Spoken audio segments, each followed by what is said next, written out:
então desgarrados da terra, como assim levantados do chão, como embaixo dos pés uma terra, como água escorrendo da mão, como em sonho correr numa estrada, deslizando no mesmo lugar, como em sonho perder a passada e no longo da terra tomar.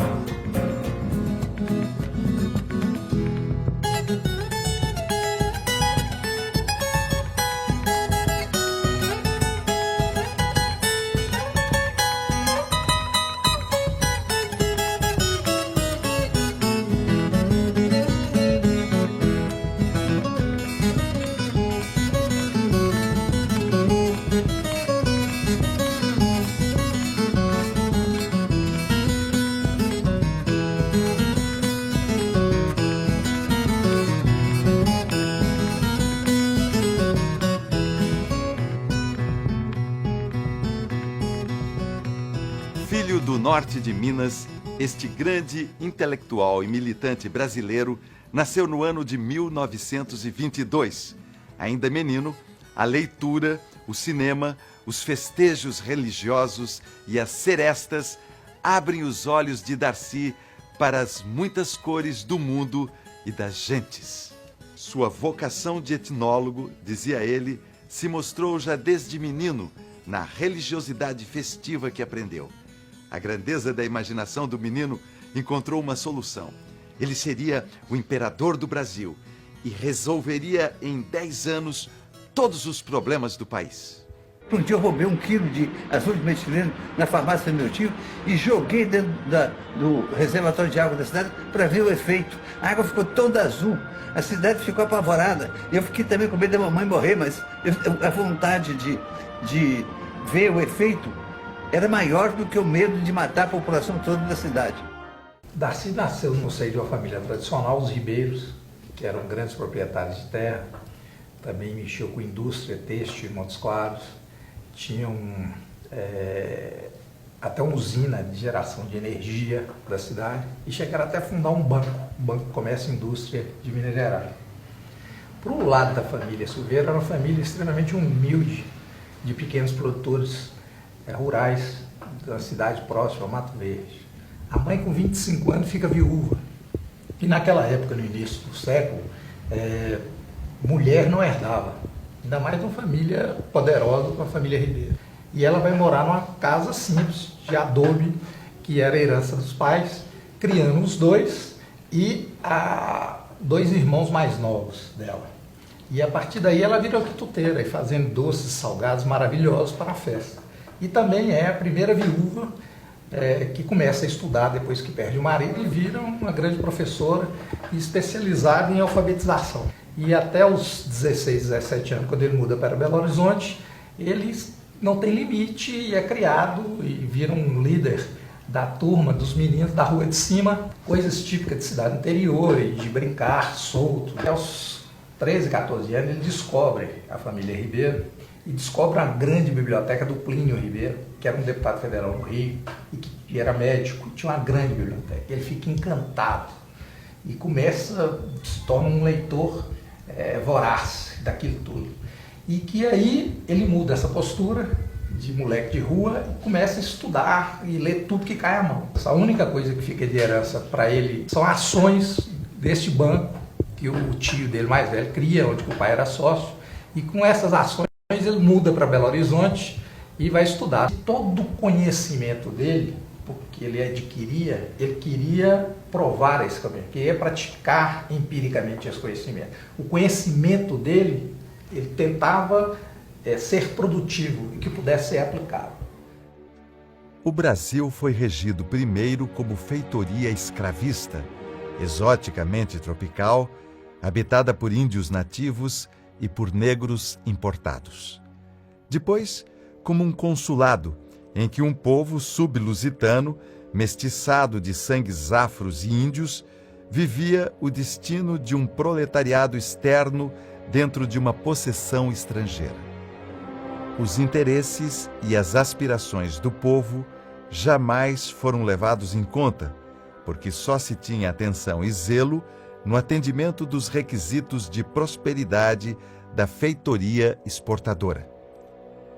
Nunca houve aqui um conceito de povo, englobando todos os trabalhadores e atribuindo-lhes direitos. Nem mesmo o direito elementar de trabalhar para nutrir-se, vestir-se e morar. O que houve e o que há é uma massa de trabalhadores humilhada e ofendida por uma minoria dominante espantosamente eficaz na formulação de seu próprio projeto de prosperidade, sempre pronta a esmagar qualquer ameaça de reforma da ordem social vigente.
Em 1939, Darcy Ribeiro sai de Montes Claros para ir viver em Belo Horizonte. Inicia o curso de medicina que iria abandonar alguns anos depois. Muda-se para São Paulo, onde conclui o curso de Ciências Sociais na USP. Logo depois, começa a trabalhar como etnólogo no Serviço de Proteção ao Índio, desenvolvendo pesquisas de campo com as aldeias da Amazônia e do Brasil Central. O tempo que passou com os índios foi fundamental, não apenas para sua formação, não só profissional, mas também pessoal. Ele dizia que o que de melhor aprendeu foi com os índios.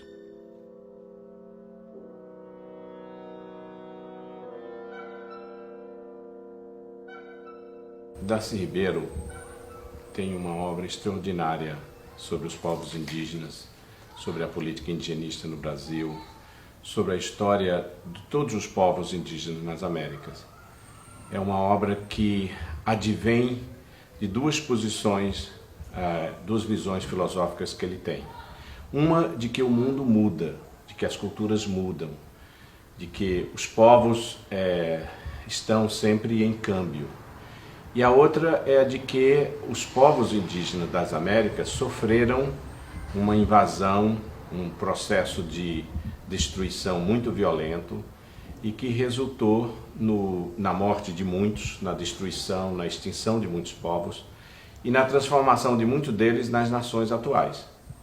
Então ele tem uma visão de que os povos indígenas vivem para si, são eles próprios, mas também eles fazem parte de um mundo político. Darcy, antes de ser antropólogo, ele era um marxista, era um homem envolvido na visão do mundo de que os homens fazem a história.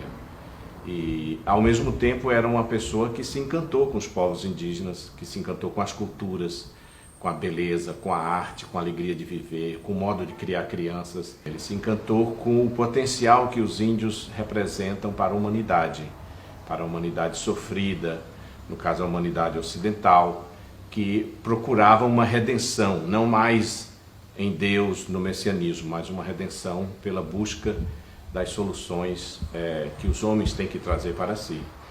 Então esse é o pano de fundo do Darcy como um antropólogo. A sua obra, propriamente como etnógrafo, a pessoa que vai lá, vive no meio dos índios, procura aprender a sua língua, os termos que são usados, as formas de sociabilidade, os rituais que identificam e que dão sentido aos povos, o Darcy fez com pelo menos uns 4 povos assim com profundidade. O primeiro deles foi com os índios Cadiuel, que ele gostou muito de estar com eles. Os Cadiuel são os antigos Guaicuru, os antigos índios cavaleiros, os índios que adotaram o cavalo aqui nas Américas, na região do Pantanal brasileiro. O outro povo que ele estudou são os índios Urubu-Capó, do Maranhão, que o Darcy é um povo tupi, cuja cultura parecia ser próxima dos índios Tupinambá da costa. E o Darcy amou também trabalhar com os índios Urubu-Capó e sofreu também muito. Na sua primeira pesquisa ele presenciou um surto de sarampo muito bravo, que dizimou muitas crianças e muitos velhos. Os Urubu-Capó também tinham muito charme, e o Darcy amou demais estar com eles. E tem muitas fotos lindas. Na ocasião ele produziu diários e anotava tudo, e anotou uma ascendência de um dos grandes líderes do Urubu-Capó na época, que tem mais de 1.200 parentes em 7 gerações atrás, o que é um feito extraordinário. E depois, como etnógrafo do SPI, o homem que criou o Museu do Índio aqui no Rio de Janeiro, junto com Rondon, o homem que com Rondon conseguiu convencer Getúlio Vargas a criar o Parque Nacional do Xingu, que era para ser um parque imenso. A criação do Parque do Xingu foi uma transformação em todo o processo de reconhecimento de terra. Finalmente as terras foram reconhecidas, não para vamos demarcar uma gleba de terra para os índios sobreviverem, não. Vamos demarcar aquilo que é um território indígena, que os índios domesticaram, culturalizaram a floresta. Isso é uma coisa belíssima, uma coisa importantíssima.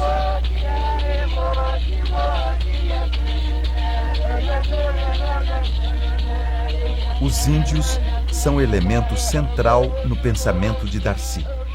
Funcionam como estruturadores de sua ampla visão sobre o Brasil. Ele via no trato que a sociedade brasileira e suas elites dominantes destinava aos indígenas um reflexo claro de como se tratava o povo e o país. Dizia Darcy Ribeiro: nos meus tantos e tão gratos anos de trabalho como etnólogo, fui mudando de atitude com respeito aos índios. Originalmente, por força da visão acadêmica em que tinha sido formado, me servi deles para estudar a natureza humana, enquanto exemplo típico de uma forma primitiva de organização social ou como amostra de concepções arcaicas das artes e da cultura. Serviam também, é certo, para estudar uma das matrizes formadoras da sociedade brasileira, mas eram sempre o objeto externo que se olhava de fora como uma coisa. Aos poucos, os índios me foram desasnando, fazendo-me ver que eram gente capaz de dor, de tristeza, de amor, de gozo, de desengano, de vergonha. Gente que sofria a dor suprema de ser índio num mundo hostil, mais ainda, guardavam no peito um louco orgulho de si mesmos como índios. Gente muito mais capaz que nós de compor existências livres e solidárias.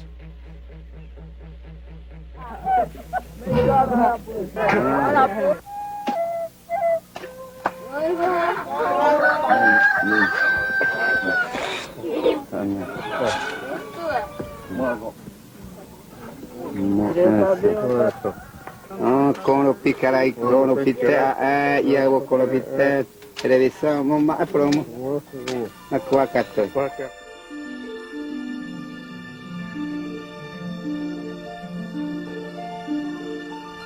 Em 1952, o ainda jovem antropólogo Darcy Ribeiro assume a direção da seção de estudos do Serviço de Proteção ao Índio.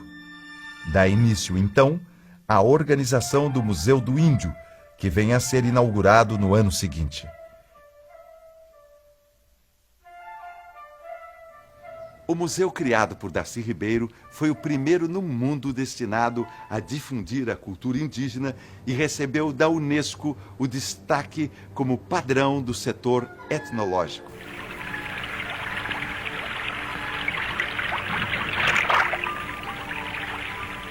Os índios sempre aproveitam, quando passam por um igarapé, por um riozinho, para tomar um banho, para se refrescar, para tomar uma água fresca. Então o que vocês vão ver aí? Ela, a Chimira, lavando o seu filhinho de 1 ano e meio, com um carinho infinito. Eu nunca vi um índio brigar com outro de porrada. o que mostra a capacidade de convivência dos índios. E nunca vi um pai bater num filho.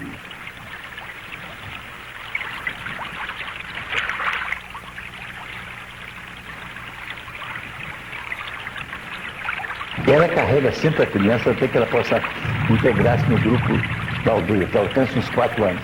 E carrega sempre nessa tipóia, que é uma faixa de algodão que ela mesma tece, colocada ao redor do corpo, e onde a criança aprende a andar. Uma das formas principais de comer a mandioca é o chibé. É colocar numa cuia água na mandioca, na farinha, para que a farinha entumeça. E assim, deixa algum tempo, a mandioca começa a inchar e ela fica bebível. Então, está o menino sabendo o que é chibé, pedindo, dá a minha parte, dá o que é meu. Está ele aí, olha, pedindo ao pai, e com a sua cuiazinha também, querendo tomar o que é dele pôr na cuiazinha dele.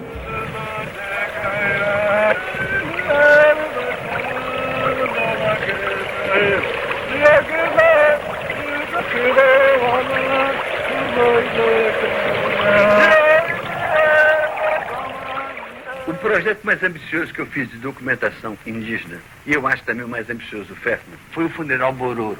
Os Bororos têm o funeral mais trágico, mais terrível, mais dramático e mais belo do mundo. Eu disse há pouco que o Rondon um dia tinha sido convidado pelo Cadete, que era o último grande chefe dos Bororos, para ir morrer lá. Cadete disse a ele, vem, você está velho, vem morrer aqui, só nós que saberemos enterrá-lo. Quando eu fiquei sabendo disso pelo FEFMA, eu não entendi muito bem o que era. Quando chegou a notícia que o Cadete morreu e que o Rondon devia ir assistir, participar do cerimonial fúnebre do último grande chefe Bororo, o Rondon me chamou e me mandou ir no lugar dele.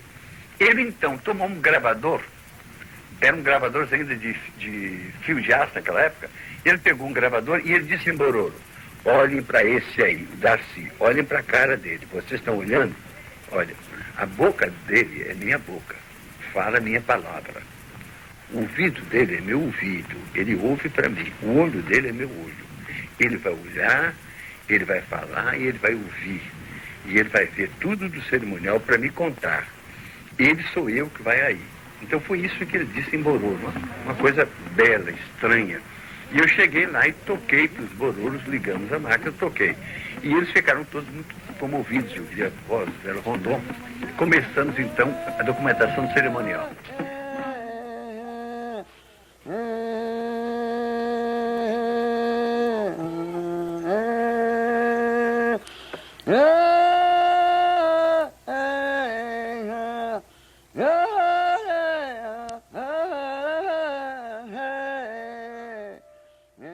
Não tendo sido nem sabido jamais de senhores e escravos, nem de patrões e empregados, ou de elites e massas, cada índio desabrocha como um ser humano em toda a sua inteireza e individualidade. Pode, assim, olhar o outro e ser visto por todos como um ser único e irrepetível. Um ser humano respeitável em si, tão só por ser ente de seu povo. Creio mesmo que lutamos pelo socialismo por nostalgia daquele paraíso perdido de homens vivendo uma vida igualitária, sem nenhuma necessidade ou possibilidade de explorar ou de ser explorado, de alienar-se ou de ser alienado. Esse era o fascínio de Darcy Ribeiro frente aos índios. E mais, dizia ele, não havendo para os índios fronteira entre as coisas tidas como artísticas e as outras tidas como vulgares, eles ficam livres para criar o belo.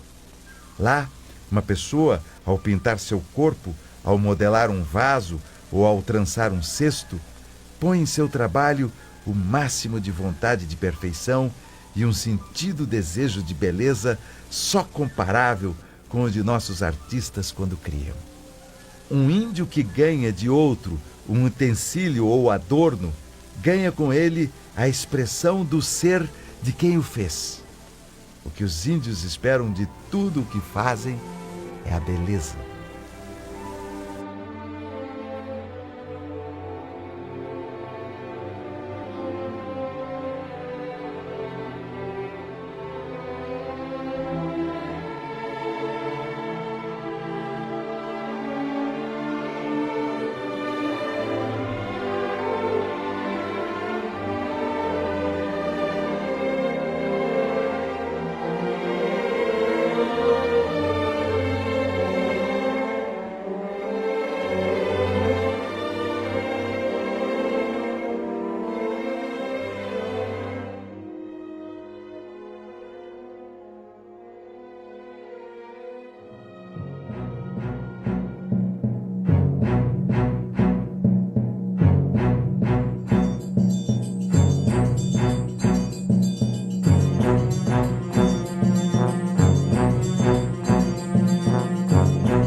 luta para criar a Universidade de Brasília foi terrível, porque havia oposição também.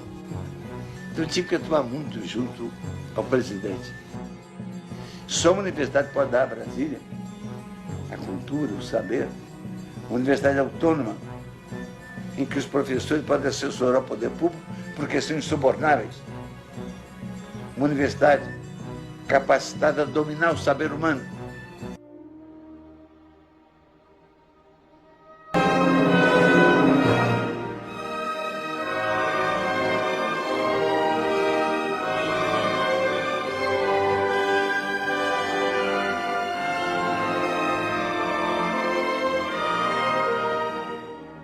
É ainda em pleno vigor da juventude que Darcy Ribeiro se torna participante e um dos protagonistas de um importante momento da história do Brasil. Em 1961, Jânio Quadros é eleito presidente da República. Neste mesmo ano, Jânio renuncia e seu vice João Goulart, o Jango, deve então assumir a presidência conforme a Constituição de 1946.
Era uma beleza o que ocorria no setor das artes, da música popular, do cinema.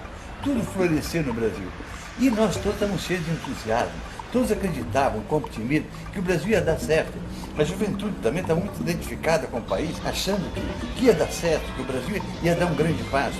O governo do Jango também teve incorporado alguns dos melhores intelectuais brasileiros. Eram poucas pessoas que estavam chamadas para posições de poder. Pessoas com a visão moderna, com a visão de esquerda. Pessoas marcadas por um sentido de nacionalidade, de patriotismo, de vontade de fazer esse país dar certo. Por exemplo, o CPC da UNE, os grupos de estudantes que saíam fazendo teatro ou fazendo alfabetização pelo método Paulo Freire, pelo país afora. Isso na cidade do interior, tudo se sentia a efervescência de um país que assume a si mesmo e se assume com alegria para se cumprir.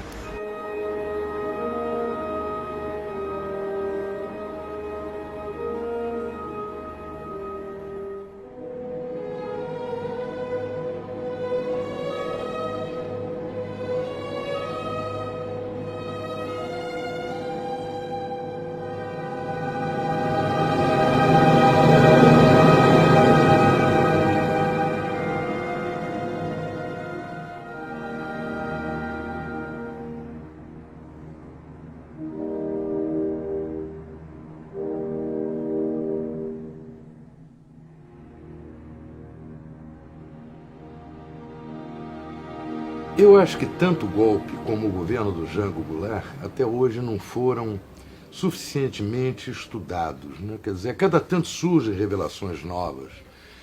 E o papel do Darcy durante o governo do Jango foi um papel absolutamente crucial, porque ele foi ministro da Educação, foi o chefe da Casa Civil do Jango Goulart, foi um homem que teve uma participação extremamente ativa e muito importante dentro do governo. O governo do Jango, Darcy dizia isso sempre, o governo do Jango foi mal compreendido na época, foi injustiçado depois e é profundamente ignorado hoje.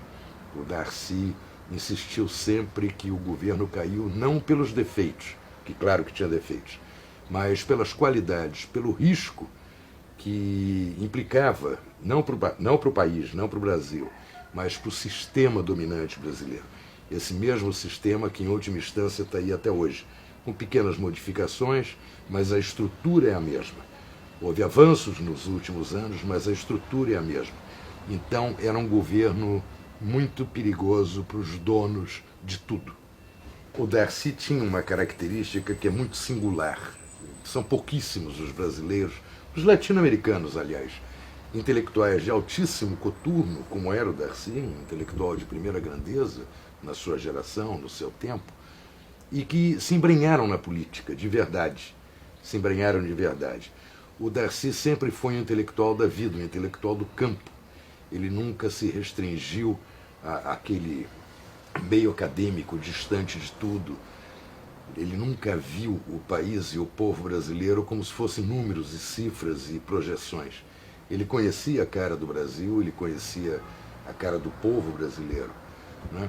Durante o período em que ele esteve no governo, evidentemente, a produção intelectual dele diminuiu, porque era um governo de vertigem, era um turbilhão, um governo de voragem. Mas foi nesse período, por exemplo, que ele, junto com o professor Anísio Teixeira, soube sonhar a Universidade do Futuro, a Universidade Nacional de Brasília, né? Quer dizer, era uma universidade para pensar o país. Eu acho que o Darcy faz parte da última geração de brasileiros que teve como geração um projeto de Estado, um projeto de futuro, um projeto de país. Portanto, se a gente for falar na produção intelectual dele durante o governo, evidentemente é pouca, porque eram muitíssimos os desafios e as tarefas.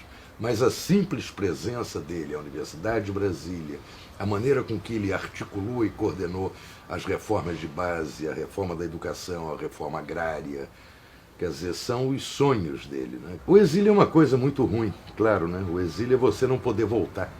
O exílio é você sonhar com um país que, na verdade, você não sabe se ele realmente existiu, se é aquele país que você deixou, ou se um país que você idealizou. O Darcy foi um exilado triste no começo. Ele não se conformava com o exílio. Então a saída dele foi repensar toda a história, não do Brasil, toda a história da América Latina. E isto é uma obra de uma importância intelectual, de um peso incrível, que o Brasil não reconhece na sua verdadeira dimensão. Eu costumava brincar com o Darcy que ele foi um exílio nômade, porque em cada país onde ele se instalou, ele zanzou de um lado para o outro, em cada país onde ele se instalou, ele viveu. Ele reformou o ensino no Uruguai, ele foi assessor pessoal do presidente Salvador Allende no Chile, ele foi assessor do general Velasco Alvarado, um general bonapartista que liderou uma revolução interessantíssima no Peru. Ele reformou a Universidade de Caracas. Quer dizer, onde ele andou, ele esteve presente. O exílio para ele foi um motor. E a obra que ele escreveu no exílio talvez seja a obra mais importante dele.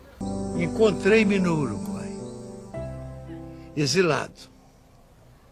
Vinha de ter tido muito poder no Brasil. Eu estava tentando passar o Brasil a limpo. E nos derrubaram. Minha sensação exilado é de que tinham me cortado as mãos, os pés. E eu me dizia, por que o Brasil não dá certo? Por que não deu certo? Estava tudo tão próximo da gente fazer transformações fundamentais. E fracassamos outra vez. Por quê? Por que fracassamos? 8 de maio de 1965. Querido amigo Darcy, foi uma grande alegria sua carta de abril. Temos tido tuas notícias, mas faltam a carta pessoal, o sentimento do reencontro. É ótima a ideia do livro. Esses períodos de exílio produzem, às vezes, análises que jamais seriam possíveis com a distância que as diásporas criam. Andei também a pensar num estado comparado das duas culturas das Américas, mas à medida que leio, cresce o meu sentimento da dificuldade do Estado. Que venha o dilema brasileiro. Abraços, Anísio Teixeira.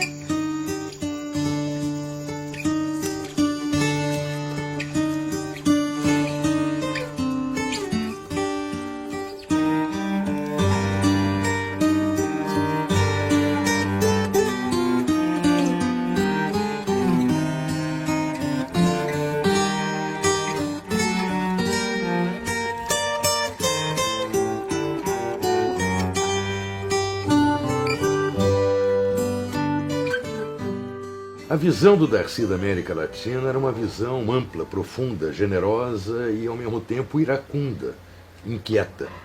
Eu devia ter 27, 28 anos quando eu ouvi do Darcy uma frase que mudou a minha vida. Ele, com aquele jeito dele, falou assim: escuta aqui, seu moço, na América Latina nós seremos todos resignados ou indignados. E eu, dizia o Darcy, eu não vou me resignar nunca. E assim ele viveu, indignado, querendo mudar tudo. Eu acho que para o Darcy Ribeiro a América Latina era uma realidade profundamente interligada. Quer dizer, nenhum país vai ser dono do seu destino se ignorar o vizinho, não é? Quer dizer, aquela noção da pátria grande de Simão Bolívar, o Darcy tinha isso muito claro. Bolívar dizia que a América Latina é um pequeno gênero humano, quer dizer, nós somos uma parte própria dentro do mundo. O Darcy tinha mais do que essa noção, ele tinha essa certeza e se bateu por isso até o fim.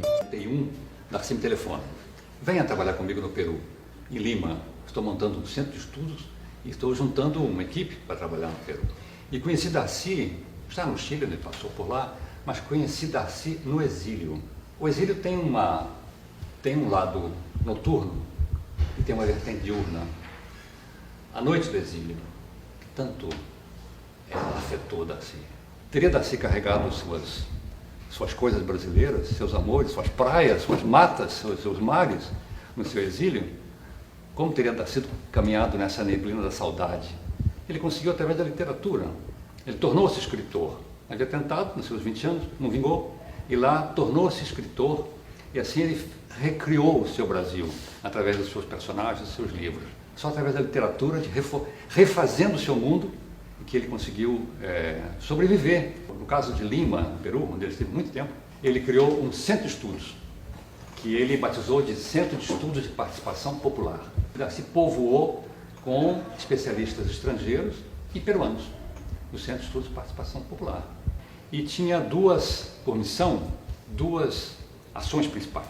Uma era apoiar o processo de reforma agrária no Peru. E uma outra parte importante, nisso eu fui chamado, nisso eu me incorporei, foi a de modelos matemáticos para o planejamento. Darcy entendia que não basta o planejador, no caso o Instituto Nacional de Planejamento, lá no Peru, propor taxas de crescimento para o país. Não, o Peru vai crescer nos próximos 10 anos a 10%. Isso é um programa de desenvolvimento? Se não perguntamos o que contém essa taxa de desenvolvimento, de início, faz uma pergunta: que tipo de país se quer? Que tipo de país os peruanos queriam para eles? Que tipo de Peru em 20 anos eles desejavam? A segunda pergunta: é factível chegar lá ou é inviável? Darcy saiu do Brasil brasileiro. Darcy saiu daqui inspirado nas reformas de base pelas quais lutou, inspirado nas questões brasileiras. Foi no exterior que ele se tornou latino-americano. Ele passou a ter uma pátria mais ampla. Voltar ao Brasil, gente, é uma glória. Só quem viveu lá fora, obrigado, não por opção, exilado, é que pode entender. Exílio é muito ruim. O meu foi muito leve, porque como intelectual mais ou menos conhecido, eu tinha contratos nos países que eu chegava, já chegava empregado, foi muito, muito leve. Mas é uma coisa importante, porque o exílio seria recomendável se não fosse tão duro para qualquer pessoa. Você só conhece seu país quando vem de fora. Ninguém vê sua casa se não sai dela e se não conhece outra casa. Então você só pode conhecer sua casa quando olha de fora. Mas quando você volta aqui, a alegria que dá é exuberante.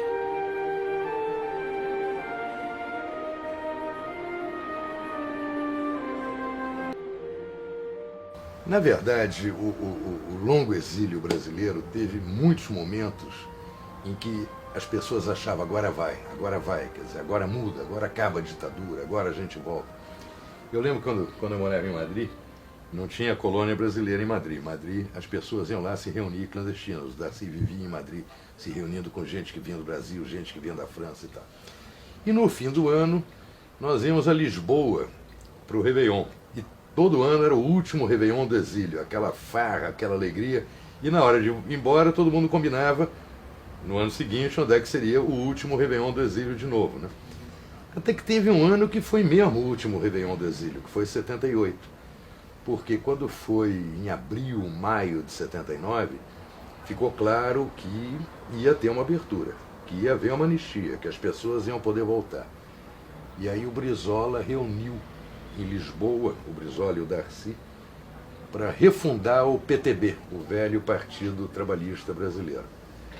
Bom, ali foi, eu acho, um marco nessa transição, né?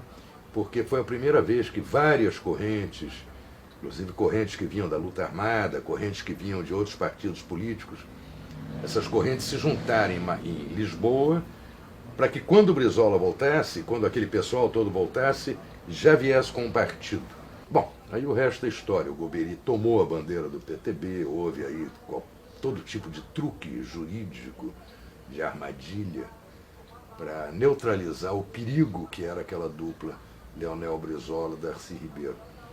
Eu acho que o papel deles e do Darcy, em especial, foi um papel muito sacrificado e, ao mesmo tempo, muito importante na transição brasileira.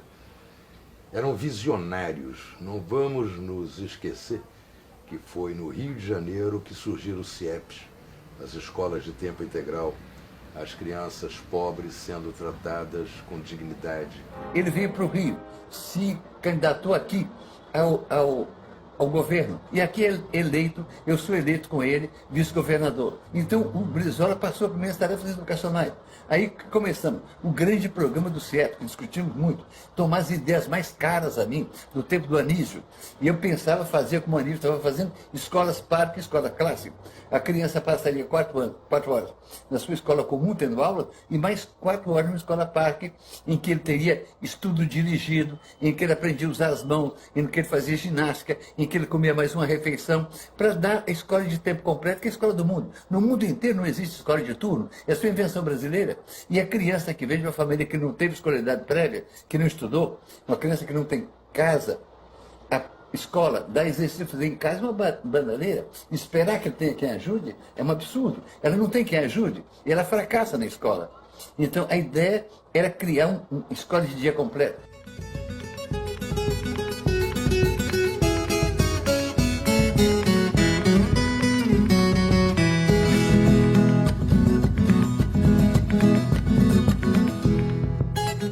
Darcy entendia que o Estado tem uma prevalência sobre o indivíduo, embora, aí é importante, ele não tenha esquecido do indivíduo na sua integralidade, o homem na sua humanidade, no seu lado cognitivo, no seu lado emocional, no seu lado sentimental, nos seus sentimentos, na ética, numa visão ética do comportamento moral, enfim.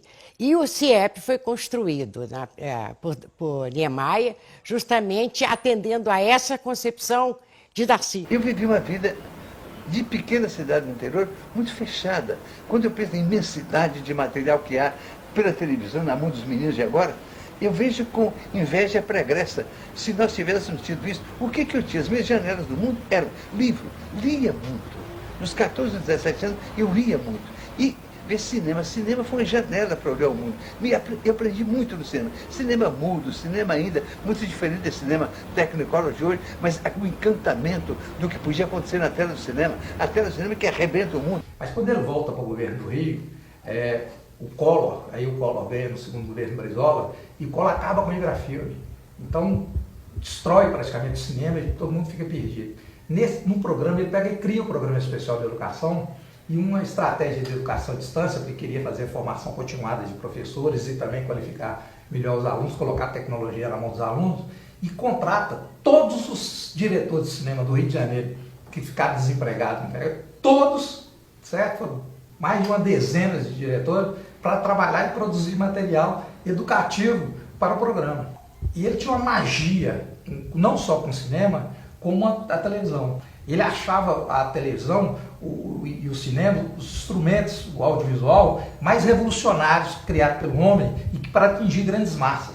E essa identidade dele com Glauber, que é engraçado também que Glauber, que é a grande figura na vida do Glauber, era a mãe, que era Darcy também. O pai tem uma figura apagada, pode ter problema disso aí. O Darcy não teve pai também. E os dois são sertanejos, um muito próximo, outros, claro, perto de Vitória da Conquista, da Bahia. E se encontram na vida, apesar de Glauber mais jovem, e essa identidade contra a injustiça. Não precisamos de heróis. Precisamos resistir, resistir, e eu preciso cantar! Eu preciso...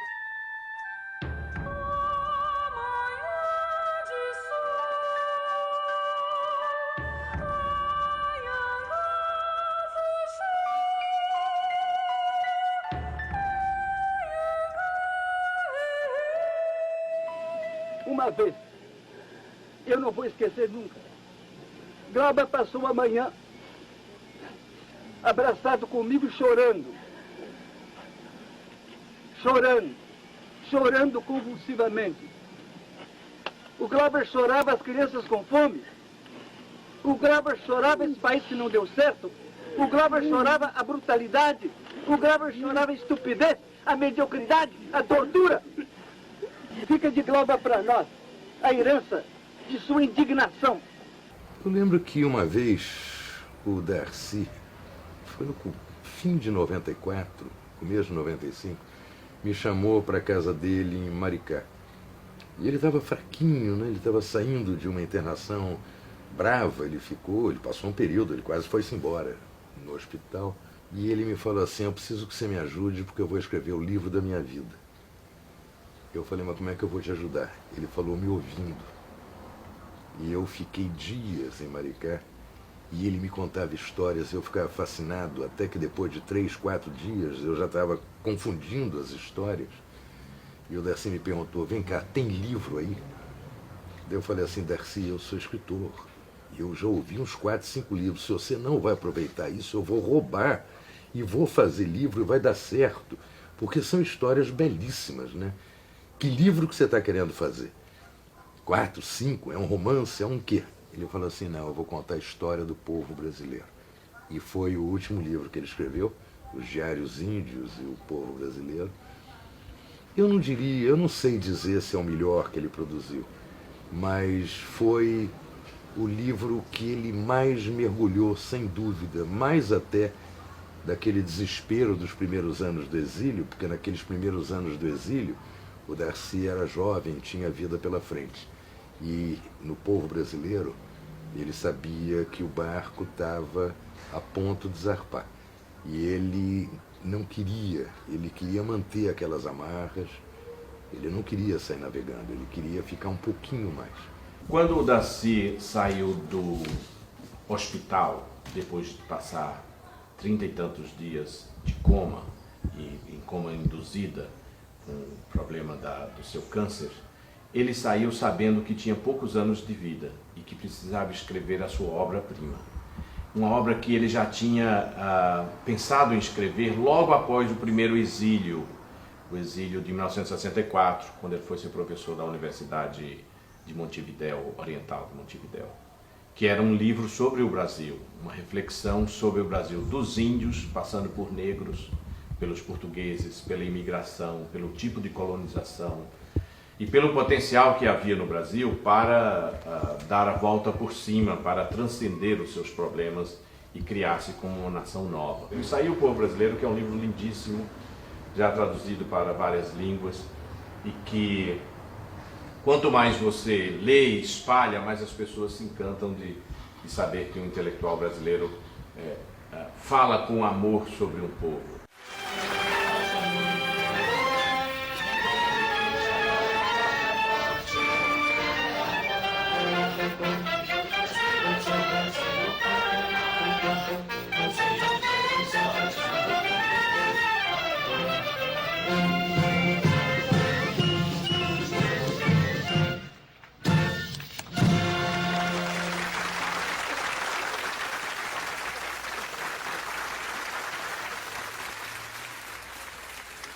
Queridos amigos, queridíssimas amigas, estou ficando um velho frouxo. Vocês sabem que eu quase chorei quando vi o hino nacional? O hino nacional aqui, nesse ambiente dessa minha universidade, que foi tão perseguida, me tocou. Um ano antes dele falecer, ele reúne os amigos e os principais colaboradores dele e cria a fundação, para continuar as lutas e os ideais dele, que ele lutou para a vida inteira. Então define como as grandes finalidades a educação pública de qualidade, a defesa da Amazônia e do Pantanal como os dois grandes jardins da terra, ele que trabalhou com os índios, os dois locais, a integração da América Latina. Agora, recentemente, no governo do Lula, e com o apoio do Ministério da Cultura e do ministro Dulce, Nós conseguimos um terreno dentro do campus, na Praça Maior, e conseguimos os recursos com o governo federal e construímos o Beijódromo, que eles chamaram de Beijódromo, que é o Memorial Darcy Ribeiro. Criou um centro cultural vivo e ativo. Olha, o Darcy morreu como um brasileiro que queria viver mais. Amava o Brasil, queria o Brasil e amava a si mesmo. É uma lição de que você, para amar o outro, tem que amar a si mesmo. E ele acreditava que o Brasil era o lugar onde o amor podia florescer. O Brasil é um retrato futuro, o Brasil é um ponto de partida, é um marco zero. Isso é uma marca portuguesa, mas é um marco zero gozoso. E aí está em contribuição indígena e negra, é um marco zero com música. Esse é o Brasil, é nisso que o Brasil, que o Darcy tanto confiava. Esse é o legado que ele nos deu. Qual é o legado moral do Darcy? Ele não se conformou nunca. Ele não se resignou jamais. O Darcy apostava no futuro. O Darcy foi o único ser humano que eu conheci que nasceu no mesmo ano do meu pai e a vida inteira foi mais jovem que o meu filho. O Darcy era um passageiro em trânsito com o pé no chão. A morte, desde há 20 anos atrás, quando tive o primeiro câncer, eu estou dialogando com ela. Quer dizer, a morte foi para mim uma coisa muito concreta, uma possibilidade muito concreta. A minha possibilidade de morrer era maior que a possibilidade de viver. Então a morte sempre esteve presente, desde há 20 anos atrás, como um tema fundamental. E qual é a minha atitude nisso? Eu não quero morrer, porque eu quero viver. Há quem não queira morrer com medo da morte, não tem medo nenhum da morte. Mas eu tenho muito amor pela vida. Muitos seres humanos têm a consolação extrema de que creem numa vida do após-morte. Então eles não morrem, eles passam. Eles supõem que vão passar para a vida verdadeira. Vida verdadeira que só vem depois da morte, que pode ser o inferno, mas provavelmente, como Deus é generoso, será o céu. Então essa gente tem essa consolação. E eu não tenho consolação nenhuma. A concepção que eu tenho, pobre de mim. A consolação que eu tenho, única, é essa. É de que eu sou uma organização da matéria cósmica. A matéria cósmica se organizou em mim como um ser vivo. Essa matéria cósmica, morto, ela volta ao seu estado natural. Eu cairei no estado cósmico, durarei algum tempo, e depois terei um monte de células, um monte de núcleos, um monte de matéria cósmica, sem memória, de vantagens nem de desvantagens, sem memória nenhuma, sem sentimento de culpa nenhum. Desaparecer.